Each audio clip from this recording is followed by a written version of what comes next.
अस्सलाम वालेकुम नाजरीन। साबिक DG ISI फैज़ हमीद को सुनाई जाने वाली सज़ा के बाद मुल्की फ़ज़ा महज अहम बहस तक महदूद नहीं रही, बल्कि अब ये क्या सराइयों, बयानियों की जंग और ताकत के मराकिज़ के माबैन खामोश मगर शदीद कशमकश का मंजर पेश कर रही है। ये मामला एक फ़र्द के एहतसाब से आगे बढ़कर इस सवाल में ढल चुका है कि रियासत माजी की सियासी इंजीनियरिंग का हिसाब कहाँ तक लेने जा रही है और इस अमल की हद कहाँ तक खींची जाएगी। ISPR की प्रेस रिलीज ने बहस को एक नया रुख दे दिया। रिलीज में वाज़े तौर पर इस अमर की निशानदेही की गई है कि मुजरिम के सियासी अनासिर के साथ रवाब में सियासी इश्तियाल अंगेजी और रियासती अदम इस्तेहकाम पैदा करने की कोशिशों पर मजीद कार्रवाई जारी है। यही वो जुमले हैं जिन्होंने सियासी दर्जा हरारत को यकायक बुलंद कर दिया। हुकूमत की जानिब से उभरने वाला ये बयानिया ये तासुर दे रहा है कि इस पूरे अमल के पस मंजर में तहरीक इंसाफ और इसके बानी मरकजी किरदार के तौर पर मौजूद हैं। हुकूमती बयानिया इस मामले को तहरीक इंसाफ को बानी PTI से जोड़ने की कोशिश कर रहा है। ये तासुर दिया जा रहा है कि अदम इस्तेहकाम के इस पूरे अमल के पस मंजर में यही सियासी कुव्वतें कार फरमा रही हैं और दूसरी जानिब सोशल मीडिया, सहाफती हलकों और सियासी मुबस्सिरीन में एक संजीदा बहस जारी है कि क्या ये एहतसाब वाकई सिर्फ फैज़ हमीद और बानी चेयरमैन PTI तक महदूद रहेगा या ये आगे चलकर मजीद ताकतवर और बड़े नामों तक भी जाएगा।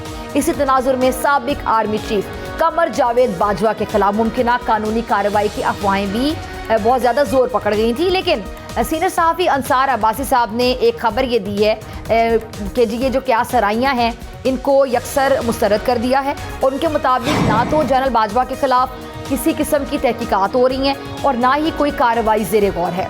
सीनियर सहाफ़ी के मुताबिक फैज़ हमीद के खिलाफ फौजी एहतसाब का अमल मुकम्मल तौर पर शवाहिद की बुनियाद पर था और उनके जो इनफरादी इक़दाम हैं उन तक ही महदूद रहा है। इस केस में साबिक आर्मी चीफ को जोड़ने वाला कोई ठोस मवाद मौजूद नहीं है, लेकिन कहानी यहाँ ख़त्म नहीं होती। ये इंदिया ज़रूर दिया जा रहा है कि माजी में जिन जजेस, ब्यूरोक्रेट्स, सियासतदानों और हत्ता के मीडिया के बाद अफराद ने मुबैना तौर पर सियासी इंजीनियरिंग में किरदार अदा किया या फिर आइनी और कानूनी हदूद से तजावुज़ किया, वो आने वाले दिनों में जांच पड़ताल की जद में आ सकते हैं। इस बयानिए को मज़ीद तक़वियत फील्ड मार्शल के हालिया बयान से मिलती है, जिसमें उन्होंने वाज़े किया कि कौमी इस्तेहकाम को नुकसान पहुँचाने वाले अनासिर से निमटने के लिए रियासत मुकम्मल तौर पर तैयार है। ये महज एक बयान नहीं है बल्कि एक पैगाम है, एक ऐसा पैगाम जो ताकत के मुख्तलिफ मराकज़ को ये एहसास दिला रहा है कि अब नरमी की गुंजाइश कम होती जा रही है। इसी सम्त में हुकूमती हलकों से भी बड़े सख्त लहजे में इशारे मिल रहे हैं। चेयरमैन वज़ीर-ए-आज़म यूथ प्रोग्राम राना मशहूद अहमद खान का ये कहना है कि पाकिस्तान के खिलाफ साजिश करने वालों के खिलाफ कार्रवाई का आगाज़ हो चुका है और अभी बहुत से फैसले आने हैं, ये सिर्फ आगाज़ है। ज़रा सुनिएगा। खास तौर पे ये जो फैसला आया है, इस फैसले ने अब बिल्कुल तय कर दिया है कि अब पाकिस्तान मुखालिफ आवाजें, अगर उन्होंने पाकिस्तान की मुखालफत करनी है तो उनके लिए पाकिस्तान में जगह नहीं है और पाकिस्तान के अंदर अब इन पर जमीन तंग होगी। ये फैसला है और इस फैसले पर अमल होगा। जो ये फैसला आया ये इख्तियारात से तजावुज का फैसला था, बगावत का केस, ये फॉरेन फंडिंग का केस, करप्शन के केसेस, ये तो अभी चल रहे हैं, अभी तो उनके फैसले आने हैं, ये तो अभी आगाज हुआ है। ये बयान दरअसल इस सोच की अक्कासी करता है कि आने वाले दिन महज एक जमात या एक फ़र्द के लिए नहीं बल्कि पूरे सियासी मंजरनामे के लिए बहुत फैसला कुन साबित हो सकते हैं। ऐसे में सवाल सिर्फ ये नहीं है कि आने वाला वक्त किस पर भारी पड़ेगा, बल्कि असल सवाल ये है कि इस तमाम अमल का अंजाम सियासी निज़ाम के लिए होगा क्या तहरीक इंसाफ वाकई इस बयानिए की जद में आकर सियासी तौर पर मजीद तन्हाई का शिकार होगी? क्या ये अमल दीगर सियासी कुव्वतों के लिए भी नए इम्तहानात लेकर आएगा और सियासी शिदत पसंदी हो या फिर बयानिए की जंग हो, ये आरज़ी फतह किसी के भी मुफाद में नहीं है। तारीख गवाह है कि जब जमहूरियत का चिराग मध्यम पड़ता है तो अंधेरा सिर्फ मुखालिफिन के हिस्से में नहीं आता बल्कि इक़्तिदार के ऐवान भी इसकी लपेट में आ जाते हैं। कौमी इस्तेहकाम का रास्ता महज ज़राई नहीं बल्कि आइन, कानून और जमहूरी इक़्तिदार की पासदारी से होकर गुजरता है और शायद आने वाले चंद हफ्ते ये तय करेंगे कि हम किस डायरेक्शन में, किस सम्त में जा रहे हैं।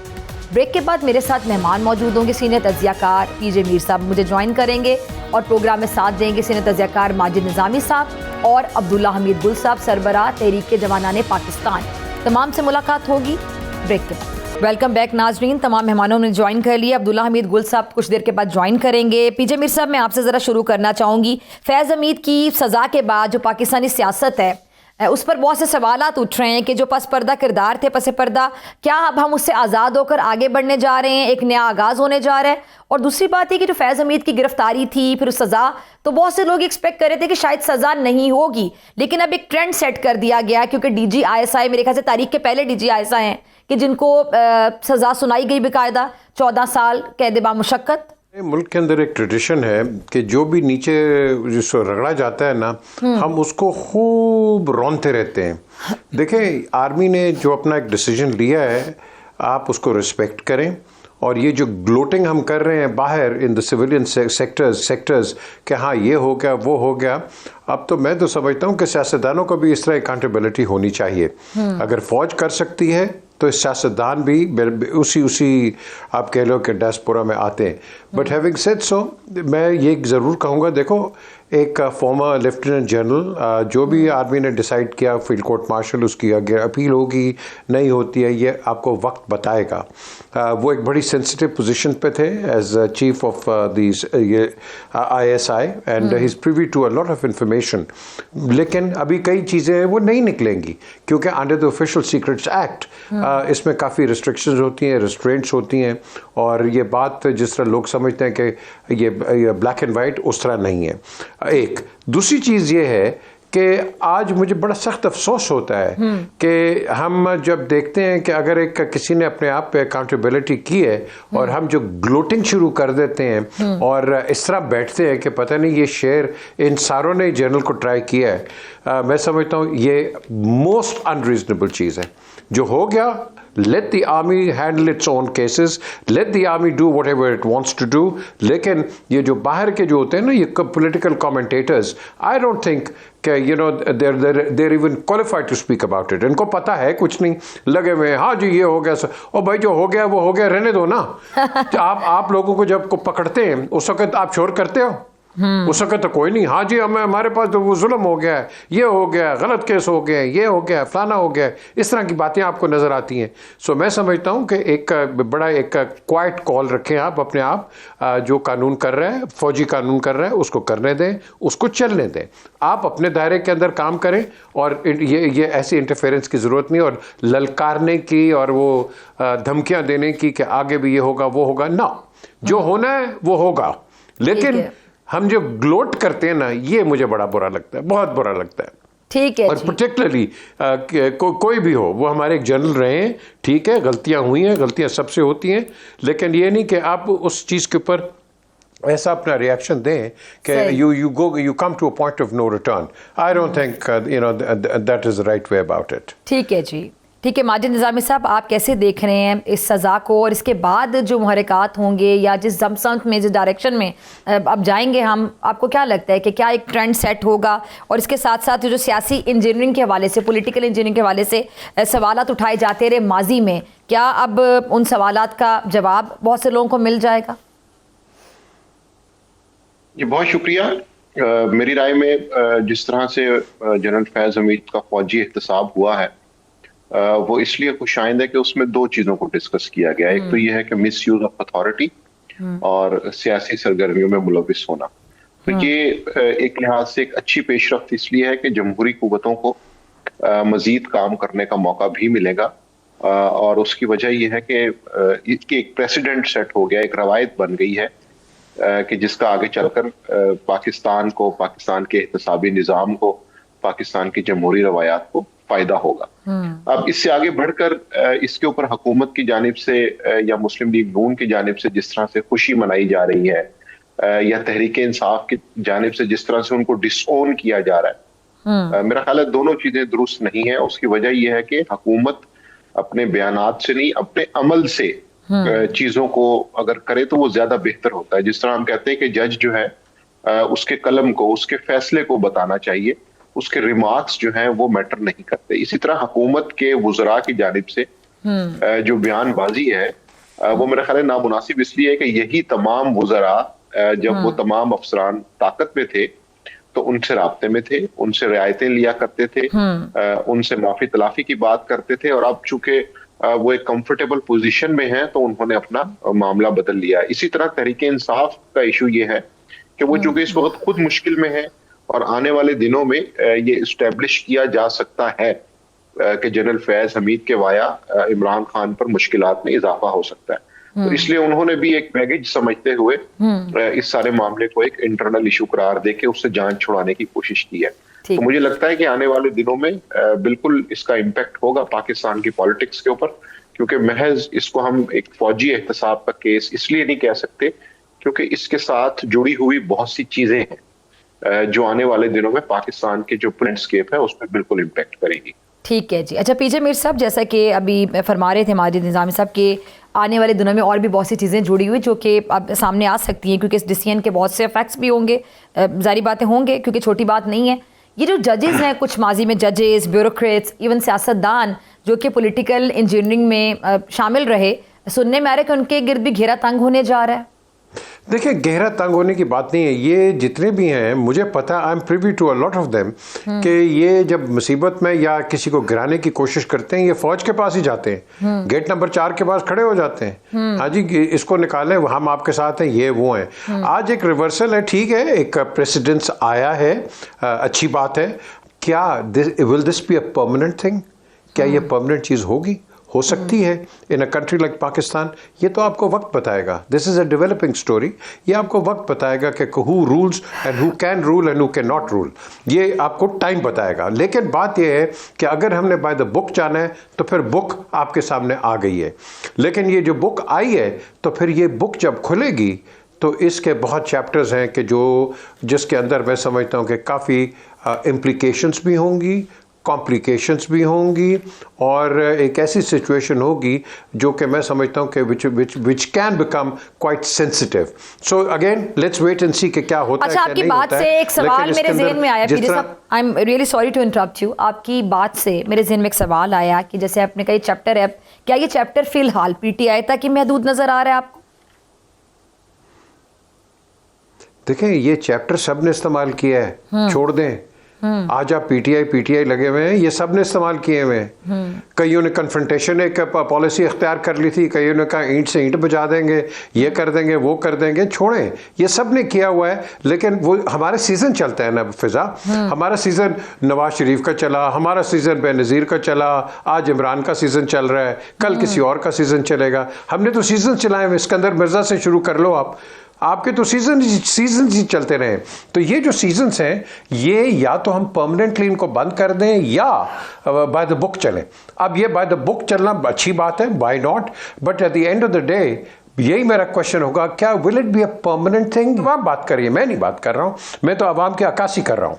ठीक है जी, ठीक है। अब्दुल्ला गुल साहब ने भी हमें ज्वाइन कर लिया। अब्दुल्ला साहब, पीजे मीर साहब बात कर रहे थे, माजिद निज़ामी साहब भी मसरत हैं। फैज़ हमीद की सज़ा के बाद अब जो मंजरनामा बन रहा है, आगे जो हालात बन रहे हैं, सिचुएशन बन रही है, मैं सुनने में आ रहा है कि जब हम एक नई डायरेक्शन में जा रहे हैं, एक नई सम्प में जा रहे हैं, एक नई एग्जाम्पल सेट हो गई है। आप आगे का मंजरनामा क्या देख रहे हैं कि वाकई इस सज़ा के बाद जो 14 साल कैद उनको हुई, सज़ा हुई कैद बामुशक्कत, आपको लगता है कि इसके बाद फ्यूचर में जाके ये जो पॉलिटिकल इंजीनियरिंग के हवाले से तासुर दिया जाता था, इसको एक इस दरवाजे को बंद कर दिया जाएगा या इसका कोई असर आप होता हुआ देखते ही नहीं आगे? बिस्मिल्लाहिर्रहमानिर्रहीम, बहुत बहुत शुक्रिया।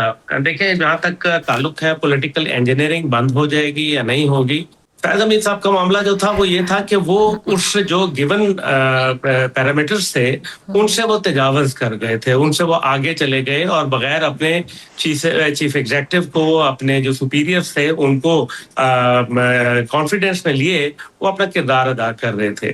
बाकी तो पॉलिटिकल इंजीनियरिंग का जो अगर आप कहें तो ये तो चार्टर के अंदर है। ये ऐसे ही है जैसे डॉक्टर फिजा जो है आज अपना काम कर रही हैं, कल को कहें कि जी आप क्यों कर रही हैं, क्योंकि आप इसके लिए जो है वो आपको जो है आपका कॉन्ट्रैक्ट साइन हुआ है। तो ये पहली बात तो ये है कि क्या फैज हमीद साहब की सजा ये सामने आ गई है या मजीद सजा होनी है? क्योंकि पहली बात यह है कि अगर उन्होंने वादा माफ गवाह बनना होता तो वो तो फिर सजा होनी नहीं थी और उनको फिर वो वादा माफ गवाह बन जाते। इसका मतलब है ही ऑप्टेड के वो मैं वादा माफ गवाह नहीं बनूंगा और हो सकता है यानी आपके मुताबिक इन्वेस्टिगेशन के दौरान ही ये बात सामने आ जाती कि वो वादा माफ गवाह बन रहे हैं, नहीं बन रहे? जी बिल्कुल, वादा माफ गवाह बन सकते थे, लेकिन वो मेरा ख्याल है कि उन्होंने अभी तक इस चीज के ऊपर हामी नहीं भरी। क्या आगे से भर सकते हैं? एक मिनट, क्या सजा के बाद कानून क्या कहते हैं कि क्या सजा अब उनको हो चुकी है 14 साल, क्या अब आगे जाके ये चीज आज सामने आ सकती है कि वो वादा माफ गवाह बन रहे हैं? बिल्कुल हो सकती है, क्योंकि पार्डन करने का, मर्सी अपील दायर करने का वो हक इख्तियार रखते हैं, और मर्सी अपील जो है अगर जिसने अप्रूव करनी हुई वो अप्रूव कर सकते हैं, बिल्कुल इसमें कोई शक व शुबा नहीं है। दूसरी बात यह है कि आप चलें, लेट से कि एज्यूम कर लें कि तहरीक इंसाफ की लीडरशिप जो है वो अब इसका नेक्स्ट टारगेट है, बिल्कुल होना भी चाहिए। लेकिन आप ये बताइए कि 14 साल जो उनकी बामुशक्कत कैद है वो तो खान साहब को भी मिली भी है, वो तो फैज साहब को भी मिली है। आप मुझे ये बताएं कि 14 साल से बढ़कर क्या सजा होगी, नंबर 1, और अगर वो सजा होगी तो क्या आप उस सजा पे इम्प्लीमेंट करवा सकेंगे? और अगर वो इम्प्लीमेंट आपने करवाया तो उसकी कोई अच्छी मिसालें माजी में मौजूद नहीं है, और अगर आपने इम्प्लीमेंट न करवाया तो फिर आप जो है ना आप एक हॉर्न्स लॉक पोजीशन के अंदर आ गए हैं। असल में यह है कि अगर तहरीक इंसाफ अपने मौकफ से पीछे हटती है और जिस तरीके से वो बैशिंग के ऊपर चल रही है, जो कि बिल्कुल गलत है, मैं उसको बिल्कुल मुस्तरद करता हूँ, it is not the correct way, लेकिन अगर वो हटते हैं तो फिर उनकी सियासत खत्म हो जाएगी। और अगर रियासत जो है अपने मौकफ में लचक लाती है तो फिर रियासत के ऊपर रोजाना हमले होंगे। तो ये it is we are trapped between devil and deep blue sea. तो ये एक सिचुएशन है, इसको हमें जो देखना है। अच्छा, अभी आपने मर्सी अपील की बात की, तो मर्सी अपील तो जिससे की जाएगी, किससे की जाएगी वैसे? मर्सी अपील जो है चीफ ऑफ आर्मी स्टाफ को की जाती है। ठीक है, मुझे ठीक है, मेरा सवाल बेसिकली यही है कि चीफ ऑफ आर्मी स्टाफ को मर्सी अपील की जाएगी फील्ड मार्शल आसिम मुनीर साहब को, जनरल आसिम मुनीर साहब को। अच्छा, मेरा सवाल यही सवाल है कि अब्दुल्ला भाई, मेरा सवाल जरा सुनिएगा। पीजे साहब, मैं आपकी तरफ भी आऊंगी इसके बाद। आपने कहा कि जी पहली बार ऐसा नहीं हुआ, आजकल पीटीआई जो है उसके हालात ख़राब हैं, माजी में फिर आपने बाकी लोगों को भी कोट किया, लेकिन एक सवाल है अब्दुल्ला भाई कि आप कुदरत का निज़ाम देखें कि मर्सी अपील करेंगे फैज़ हमीद साहब फील्ड मार्शल आसिम मुनीर साहब को, जिनकी जगह पर आके वो खुद बैठे, जब वो डीजी आईएसआई बने, और जब आसिम मुनीर साहब को डीजी आईएसआई के ओहदे से हटाया गया, वो क्या कहानी थी वो सबको पता है थी, किस बात पर उनको उस चीज़ से हटाया गया, फिर फेवरेटिज्म की गई, ब्लू आइड थे बहुत ज़्यादा इमरान खान साहब के, उस टाइम के प्राइम मिनिस्टर के फैज़ हमीद साहब। आज देख लें कि वही फैज़ हमीद साहब आसिम मुनीर साहब को मर्सी अपील करेंगे। जी बिल्कुल, ये तो मुकाफात अमल है। देखें, इस टाइम पे जो हमारे कमांडर हैं और कमांडर डिफेंस फोर्सेस, वो तो फील्ड मार्शल आसिम मुनीर हैं, और मेरे ख्याल में उन्होंने बड़ा अपना किरदार दिखाया है और पूरी दुनिया के अंदर उनको जो है अप्रिशिएट किया गया है। लेकिन इस सब के बावजूद फैज हमीद साहब, याद रखिए कि 76 PMA लॉन्ग कोर्स से बिलोंग करते हैं, जो इक्विवेलेंट है, क्योंकि हमारे फील्ड मार्शल साहब जो हैं उन्होंने ऑफिसर्स ट्रेनिंग स्कूल से किया हुआ है, तो वो इक्विवेलेंट है OTS के। और जो अभी जनरल साहिर शमशाद मिर्जा रिटायर हुए हैं, ज्वाइंट चीफ जो है, वो भी 76 PMA लॉन्ग कोर्स के हैं। तो बुनियादी तौर पे तो ये कोर्समेट्स हैं। और लेकिन फौज के अंदर जो है वो फेवरेटिज्म नहीं हुआ करता, वहाँ मेरिट और अकाउंटेबिलिटी होती है। और ये पहली दफा नहीं हुआ कि किसी जनरल ऑफिसर्स को सजा हुई है, मादी में ऐसी मुतअद्दद दर्जनों मिसालें जो हैं हर चीफ ऑफ आर्मी स्टाफ के मौजूद हैं। अभी आपको याद है कि general Javed Iqbal, lieutenant general Javed Iqbal को जो है सजाए उम्र कैद की सजा हुई। ब्रिगेडियर जावेद, अपना जो रिजवान राजा थे, उनको मौत की सजा हुई।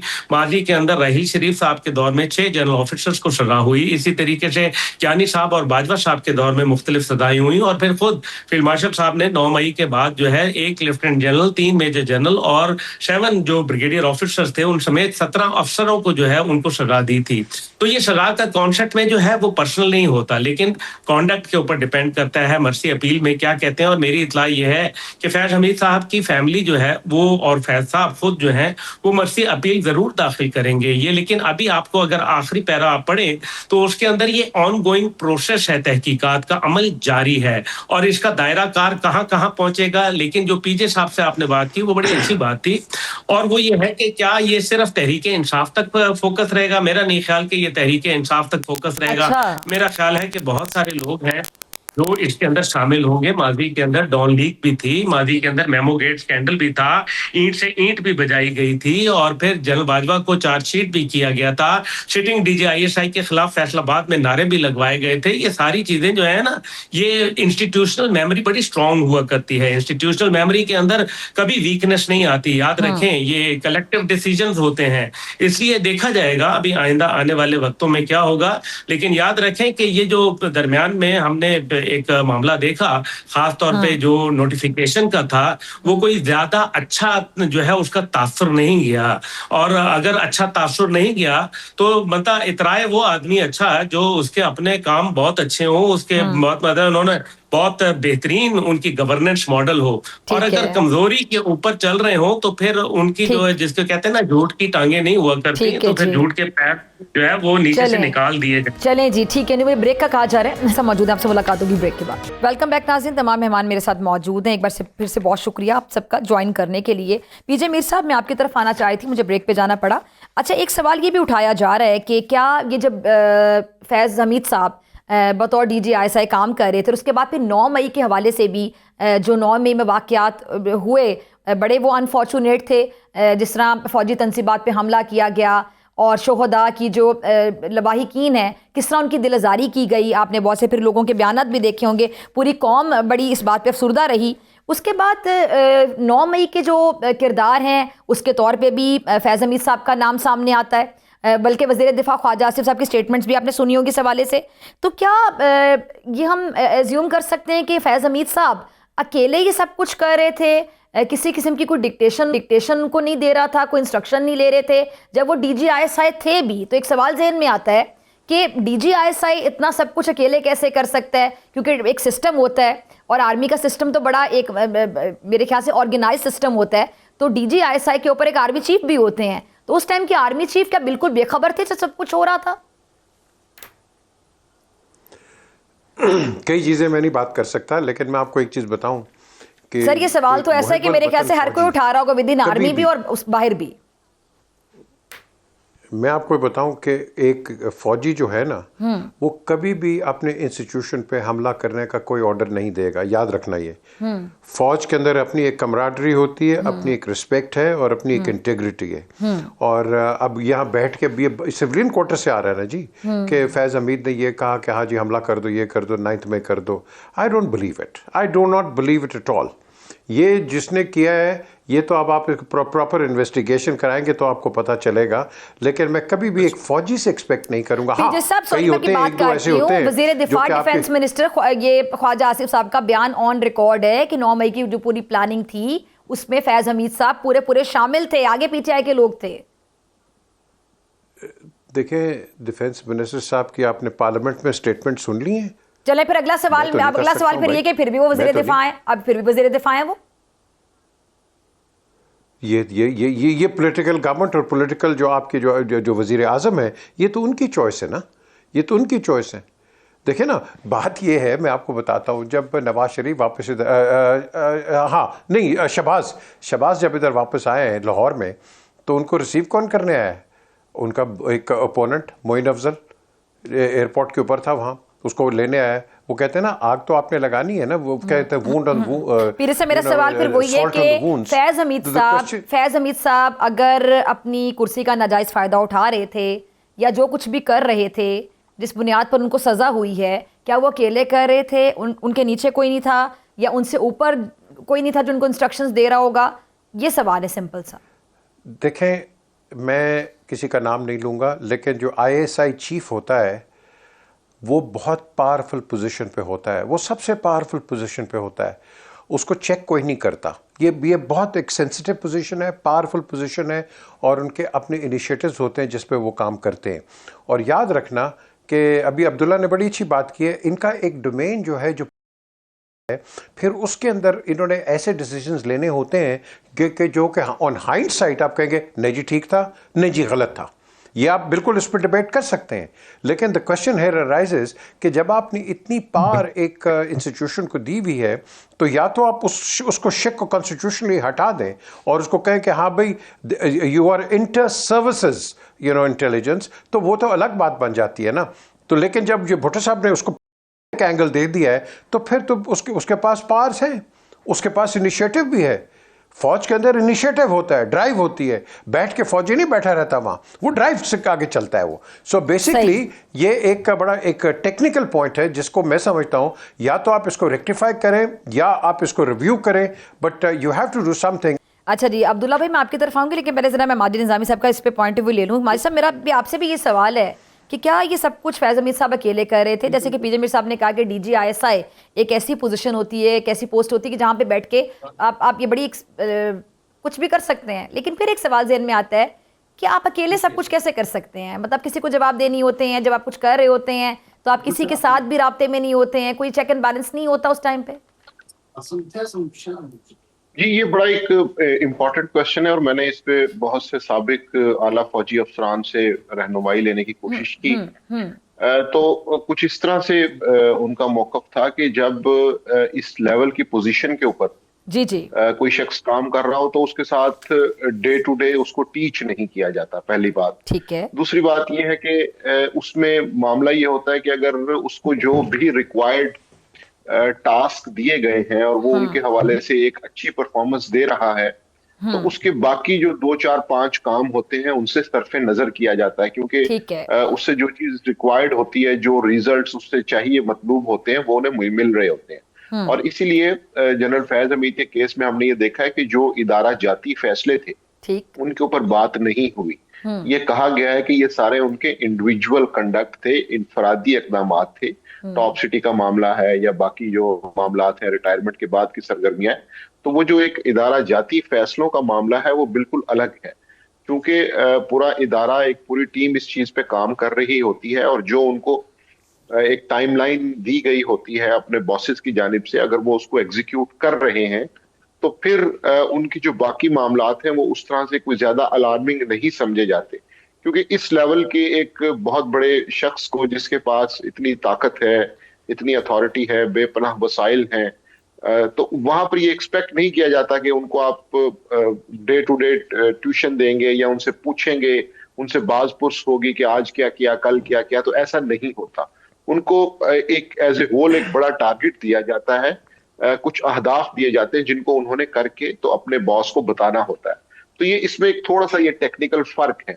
तो वहां पर जब हम इस स्पेसिफिक केस की बात करते हैं, और इससे पहले भी जिस तरह बात हो रही है कि जी एक जुल्फकार अली भुट्टो ने इसको कायम किया था, तो आप ये देखें कि 1985-88 से लेके आज तक किसी इलेक्शन के हवाले से कोई ऐसा फैसला नहीं आया। कई इलेक्शंस हैं जिनके ऊपर हम कहते हैं कि जी धांधली के इल्जामात हैं, रिगिंग हुई, प्री पोल हुई, लोगों ने पार्टियां बनाई, तोड़ी गई, लेकिन उस हवाले से कोई बात नहीं की जाती। तो दूसरा मामला यह है कि चूंकि इस सारी चीज के अंदर जो इंडिविजुअल एक्ट्स हैं उनके ऊपर बाज़पुर्स की गई है, तो इसलिए इसको मेरा ख्याल है इस तकसीम के साथ देखेंगे तो सिचुएशन बेहतर समझ आएगी। अब्दुल्ला भाई, आप इस पे क्या कमेंट करना चाहेंगे? ये सवाल लेके मैं आपके पास भी आ रही हूँ कि जो पॉलिटिकल इंजीनियरिंग के हवाले से बातें सामने आ रही हैं, सियासी जमात से उनके गठजोड़ के हवाले से जो बात सामने आई, फिर PTI के वो ब्लू आइड थे, इमरान खान साहब के बड़े फेवरेट थे, किसी तरह की जो भी बात नहीं है। फिर अब ये बातें भी सामने आई कि जी वो काफ़ी आगे तक की प्लानिंग करके बैठे हुए थे कि वो आर्मी चीफ बनना चाहते थे। इमरान खान साहब बहुत अरसे तक वज़ीर आज़म रहना चाहते थे। ये सब फिर कैसे हो रहा था? क्या सिर्फ फैज़ हमीद साहब अकेले सब कुछ कर रहे थे? फिर जनरल बाजवा जो कि पहले इमरान खान के साथ एक पेज पर थे, मेरे ज़हन में ये सवाल भी आता है, अब्दुल्ला भाई ज़रा इसका भी जवाब दे दीजिएगा कि जनरल बाजवा और इमरान खान के जो इख्तलाफात हैं, ज़रा गौर कीजिएगा सवाल पे। वो इख्तलाफात का आगाज़ जब हुआ, फिर एकदम से वो तूल पकड़ गया, बहुत ज़्यादा तेज़ हो गए, ज़्यादा हो गए, वो इख्तलाफात बढ़ गए, शिद्दत इख्तियार कर ली उन्होंने। क्या वो शिद्दत फैज़ हमीद की वजह से आई? क्योंकि अक्सर ही होते हैं अमूमन के जो दो लोगों के दरमियान एक शख्स होता है जो दोनों के करीब होता है, अक्सर वो इख्तलाफात की वजह भी बनता है। देखिए, आपने जो 2-3 सवाल किए हैं उसका बड़ा अहम जवाब है। और सबसे पहली बात यह है कि DGISI का बॉस जो है वो आर्मी चीफ नहीं होता। उसका बॉस इमीडिएट जो होता है वो प्राइम मिनिस्टर ऑफ पाकिस्तान होता है। क्योंकि ये इंटर सर्विसेज इंटेलिजेंस में आर्मी, नेवी, एयरफोर्स और इसमें सिविल के लोग भी शामिल होते हैं। ये बड़ा एक यूनिक इदारा है। मैं इसकी मजीद डिटेल्स नहीं बता सकता। सेकेंडली, इंटरनल विंग जिसके पूरे पाकिस्तान में दफातर मौजूद हैं, जिसको आप C ब्रांच कहते हैं ISI के अंदर, तो वो मौजूद हैं और उसका एक जनरल ऑफिसर होता है। उनको बकायदा पूरे पाकिस्तान में उनका नेटवर्क मौजूद होता है, सूबाई ऑफिसेज होते हैं और वो काम करते हैं। और ये इसकी जस्टिफिकेशन भी मैं दे देता हूँ। भुट्टो साहब ने ऐसा क्यों किया था? भुट्टो साहब ने इसलिए ऐसा किया था कि मुक्ति बहानी जो थी वो एक पॉलिटिकल जो है वो एक तरीका इख्तियार किया गया, क्योंकि एक मुक्ति बहानी थी और एक मुजीब बहानी थी। थी। तो मुजीब बहानी जो थी वो बकायदा रॉ के लिए काम कर रही थी। तो फिर अब आप देख लें ये क्या क्या हो रहा है, वो तो खैर एक लंबी दास्तान है, मैं उसमें नहीं जाना चाहता। लेकिन अब जो आते हैं आपके सवाल की तरफ, देखें जो आर्मी चीफ है, पहली बात यह है कि वो कब एक पेज पे थे जब ये तकरीबन 25 जुलाई की बात है। 25 जुलाई 2021 तक जो है ये सारे जो है वो ठीक ठाक चल रहा था। और उस टाइम पे एक मीटिंग हुई कॉल, उसके अंदर उन्होंने कहा कि जनाब इस टाइम पे जो है वो जनरल बाजवा ने कहा कि आप फैज साहब को जो है वो कोर कमांड करने के लिए रिलीज कर दें from the services of ISI. इसलिए प्राइम मिनिस्टर का ये इख्तियार होता है कि वो रिलीज कर दे। प्राइम मिनिस्टर ने एग्री कर लिया, उस वक्त के प्राइम मिनिस्टर इमरान खान ने। लेकिन उस दौरान में फिर चंद दिनों के अंदर ही जो है वो अफगानिस्तान की सूरत हाल बिगड़ना शुरू हो गई और 15 अगस्त को अफगानिस्तान जो था वो काबुल जो था वो फतह हो गया। इसलिए फैज साहब को जो है जब वो वहां कोई बगैर गोली बंदूक के फतह हो गया तो 24 अगस्त को फिर उन्होंने जो है वो खत लिखा कि जनाब आप जो है वो इनको सर्विसेज जो है वो इनको भेज दें, क्योंकि ये नेक्स्ट रन के लिए मौजूद है, यानी कि आर्मी चीफ के लिए एक कैंडिडेट हैं ये भी। और अगर इन्होंने कोर का कमांड जो है वो 1.5 साल नहीं की तो ये एलिजिबल नहीं होंगे। ये बात थी कि इमरान खान साहब ने लिख के दिया कि जनाब आप 2022 मार्च 31 तक इस सिलसिले में बात ना करें। This was the breaking point. और ये जो था उसके बाद उन्होंने कहा कि जी ये कैसे हो सकता है। फैज साहब से जब पूछा गया तो उन्होंने कहा जी मेरा तो इसमें कोई किरदार नहीं है, तो वजीर आजम का जो है इनिशिएटिव है, उनसे आप पूछें। फिर ये दरमियान में टसल चलती रही। फिर जो है वो एमआई जो थी वो एक्टिव हुई और एमआई के जरिए जब पूछा गया तो बात स्टोरी कुछ और निकली।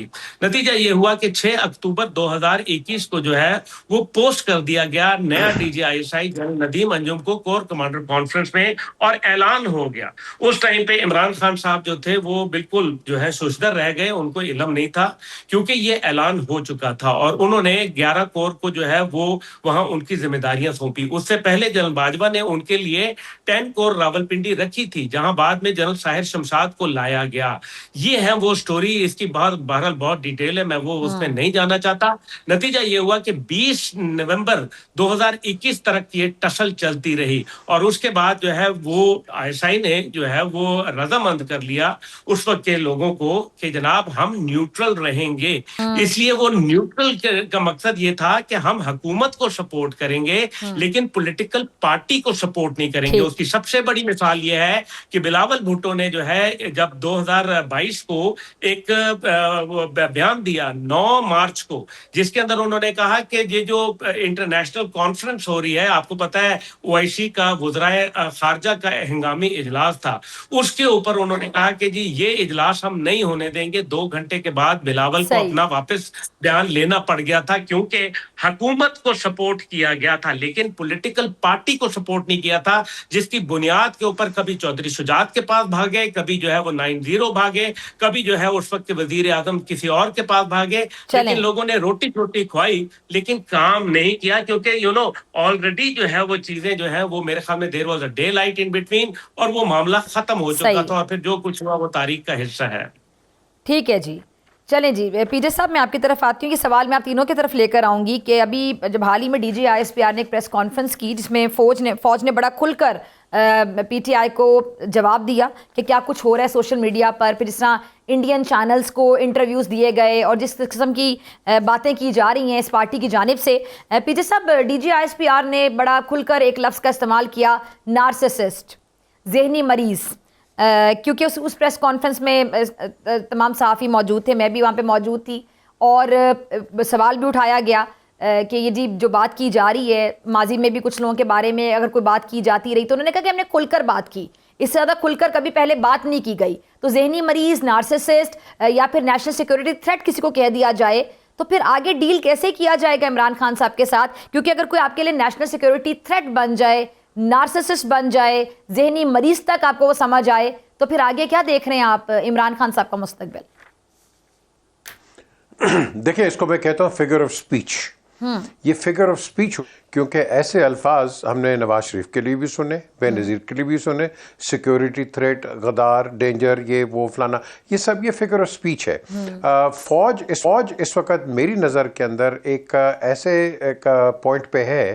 फौज के ख़िलाफ़ आपने देखा कि कैसे सोशल मीडिया के ऊपर ये जो इधर उधर की अननेसेसरी, मैं क्या अल्फाज इस्तेमाल करूँ, ये जो लोग कर रहे हैं, तो नेचुरली इस तरह की चीज़ जब होती है तो फौज भी फ्रस्ट्रेटेड है, वो भी इंसान है नहीं है। तो जब वो इस तरह का एक रिस्पांस देते हैं तो उसके अंदर कुछ ना कुछ ऐसी चीज़ होती है जो कि अक्लमंदों को पता चल जाती है, और जो दूसरे होते हैं उसके, वो कहते हैं ना, मतलब फ्रॉम लेफ्ट टू राइट वो कुछ और निकाल देते हैं, नॉर्थ टू साउथ कर देते हैं वो।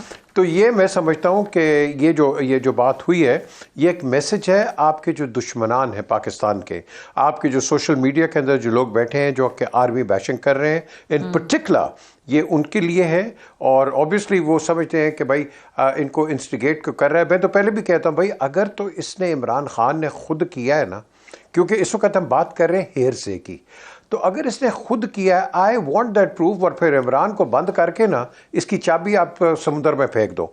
लेकिन I need to be honest and fair in my judgment कि इसने किया है, ये ट्वीट्स जो कर रहा है ये खुद कर रहा है। अगर ये कर रहा है, कैसे कर रहा है, इसको तो अंदर चिड़ी नहीं फटक सकती, इससे कोई बात मिल नहीं सकता, तो ये ट्वीट कैसे कर रहा है ये। और अगर कोई बाहर आके बात कर रहा है कि इमरान ने ये कहा है, तो मैं तो उसको पकड़ूंगा कि तुमने किस अथॉरिटी के ऊपर इस तरह की डेंजरस किस्म की और गलत किस्म की एंटी पाकिस्तान तुम जो बातें कर रहे हो, क्यों कर रहे हो, on what basis. So I will catch the actual person जिसने वो किया है। तो अगर मैं किसी को ब्लेम कर दूं जो कि वैसे ही बंदे अंदर है, तो उसको मैं कैसे ब्लेम कर सकता? प्लीज मुझे बता दें आप। या तो डिस्ट्रिक्ट सुपरिटेंडेंट जेल को पकड़े ना, जो कि कोर्ट मैनुअल सवाल उठाया, ठीक है जी, आपने एक अहम सवाल उठाया, ठीक है, कि जो बाहर से उनका ट्विटर हैंडल कर रहा है उससे पकड़ना चाहिए, और जो बाहर जब उनसे मुलाकात करके कोई आता है तो फिर खबर जो दी जाती है वो कितनी खबर दे रहे हैं और उसको किस तरह प्रेजेंट किया जा रहा है सोशल मीडिया पर, ये भी एक सवाल है। माजिद निजामी साहब।